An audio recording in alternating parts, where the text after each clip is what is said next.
Welcome. This is OBN, Voice for the People. I'm Anurkari with the news. Norway's International Development Minister Dag Inge Olstein, who has started his fourth-day official visit on the 4th of February, vowed his country will support the ongoing comprehensive reform that Ethiopia is undertaking. Let us trace the story. Foreign Minister Workana Gabayo and visiting Norwegian Minister Dag Inge Olstein discussed ways of strengthening bilateral cooperation. Following the discussion, Olstein briefed journalists that Prime Minister of Norway, Erna Solberg, will be visiting Ethiopia next week. He expressed gratitude for the long history Ethiopia and Norway enjoyed in strengthening the wider bilateral ties between the two countries, especially Norway's interest to support Ethiopia in youth job creation, education and health. Olstein commended Ethiopia for its role towards ensuring peace and stability in the region and its diplomatic moves to craft Ethiopia historical peace deal that has ushered a new window of hope for the peace in the Horn and scored Norway stands together with Ethiopia. Sustainable goals. And as the Minister Wagner said, one of the most important goals is actually about the climate change and to create the green economy and to create new jobs. And sustainable jobs for the young population is so important, and to listen to the Minister Wagner and he addressing that, and that is so important for you. That's so important, and I'm really sure that you're going to succeed in that. So I'm so grateful, and I'm honored to be here. So I'm really looking forward to the continuing relationships. The role of the Norwegian government for the security and stability of the Horn is to be appreciated. It is pertinent to the success of our development endeavors, he noted. Speaking of the significance of normalization of relations between Ethiopia and Eritrea to stabilize the Horn of Africa, he said, it is the bedrock for Horn of Africa towards better prospect, collective peace and its prosperity. Workana appreciated the two countries' partnership nexus in multiple areas of common interests ranging from peace and security, climate change and migration, education and increasingly in sustainable development. The Minister has mentioned to me that we will work very closely upon these areas, and he agreed to support this reform that is happening in Ethiopia, and Norway is very happy about it, and the international community is very happy about that. So, as we were doing previously, this relationship is the most important relationship for us. So, we'll continue this relationship, even the coming of the minister, and I think next week the Prime Minister is also coming here.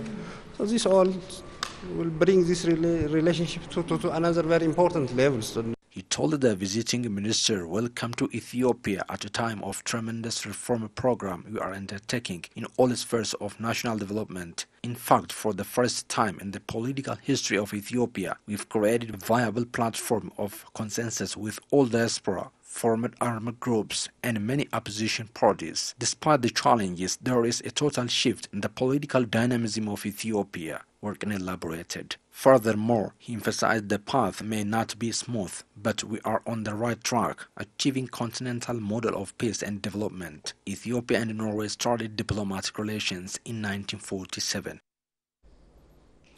Why is that ball for? Anyway, Workana Gabayo, Dr. Workana Gabayo, Minister of Foreign Affairs of Ethiopia, has got his master's degree in political science and peace and security, his PhD from South Africa University. Ethiopia has marked the World Cancer Day for the 12th time. While attending the event, State Minister of Health, Dr. Leah Tadessa, said cancer is becoming a tough social and economic problem of the country, as its high-cost treatment is becoming out of reach of citizens. According to Dr. Leah, the federal government is working with various stakeholders to reduce the negative impact cancer is imposing on citizens' lives and the national economy. Dr. Leah revealed that Haramaya and Jimma universities will start to deliver cancer treatment very soon, and other universities such as Gondar, Hawassa, Meghalaya universities hospitals are undergoing construction of facilities for cancer treatment. Cancer contributes about 5.8% of health death toll annually registered in Ethiopia due to different factors. The Oromia Agriculture and Natural Resources Bureau expects that the region will produce 187 million quintals of various crop products next year. The Bureau has organized panel discussion with concerned bodies. Olkawantumo at the details. Agricultural sector has been working on maximizing production and changing the life of the society. According to the information from the Oromia Agriculture and Natural Resource Bureau, last year the sector has planned to get 37 quintals per hectare and got 28 quintals. The Bureau has organized a panel discussion on how to maximize production and succeed the targeted plan. The discussion has also aimed at facilitating things for the 2019-2020 summer farming season. Vice Head of the Oromia Agriculture and Natural Resources Bureau, Desalegn Nuguma, said the Bureau will strongly work on fulfilling all the necessary crop productions, adding that it is very important to produce input productions for the newly building agro-industrial park. We will work on maximizing product and productivity of the farmers. It is very important to produce crop productions that are accessible and highly wanted in the market, export productions, and those can be input for industries. The other is we have to modernize our farming system. Some trainer talked to OBN said maximizing production of farmers is very crucial. Our farming system is not mechanized yet, so to feed the society, the role of agriculture is high. This training is highly concerned about this agenda. After completing the training, the trainees will train the farmers on how to develop their production. According to the information from the Oromia Agriculture and Natural Resources Bureau, in the coming year, the Bureau has planned to produce 187 million quintals of production in the regional state. Heads of different offices and experts drawn from 50 districts of the Oromia regional state have participated on the training. Oromia is the most fertile and highly resourceful region, but mainly rain-fed agriculture is being practiced in the region. Training has been offered on various topics to health experts of East Oromia zones by collaboration of Oromia Health Bureau and other stakeholders. Oluma Baina has more. The Southeast Ethiopia Food, Medicine and Health Care Administration and Control Authority, in collaboration with the Oromia Health Bureau, has offered training on various topics for health experts of East Oromia zone. It was said that the Oromia Health Care Regulation number 20, 2001 and Food and Medicine Control Proclamation number 66, 2017 were not effectively implemented. As a result, many limitations have been observed in the health sector, it was said. Deputy Head of Health Center of East Walaga Zone, Masele Jargasa, said that health experts have a great role in solving limitations that have been observed in the sector. To alleviate the problems from their grassroots level, health experts should play their fair share as professionals. So this training will also help our experts to enhance their awareness, she said. Coordinator of Health Center of Southeast Branch with Ethiopia Food, Medicine and Health Care Administration and Control Authority, Bakalu Araga, for his part, says that the trainees have high responsibility in minimizing problems that are seen in the region, adding that public participation is also very essential. To solve major problems, especially in terms of food, every stakeholder should contribute at its level best. The trainees also said the training would help them a lot.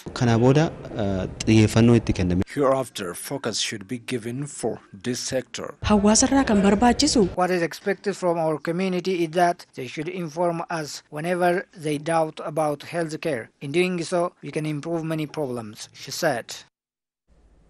The Council of Ministers, in its 14th urgent session held February 4, 2019, has passed the bilateral trade agreement concluded between the governments of Ethiopia and India.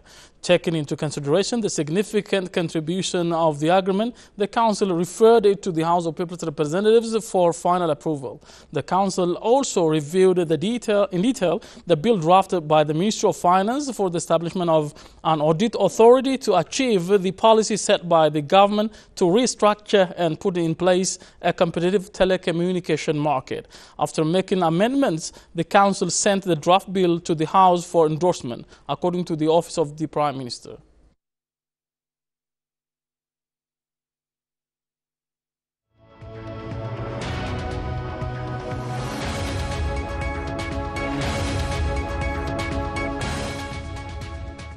Welcome back. Now to the news from Latin America. The United Kingdom, France, Germany, Spain and other European countries have officially recognized opposition leader Juan Guaido as interim president of Venezuela. It comes after President Nicolas Maduro defiantly rejected a deadline they set for Sunday to call fresh elections. Mr. Guaido declared himself interim leader last month and won U.S. backing. Russia, a backer of Mr. Maduro, accused EU countries of meddling in Venezuela's affairs. On Sunday, Mr. Maduro dismissed calls for a new presidential vote, saying he would not accept court ultimatums. He has denounced Mr. Guaido's move as a coup. After Sunday's deadline passed, a flurry of statements was issued by France, the United Kingdom, Germany, and Spain and other countries that now recognize Mr. Juan Guaido as interim president. RT reported.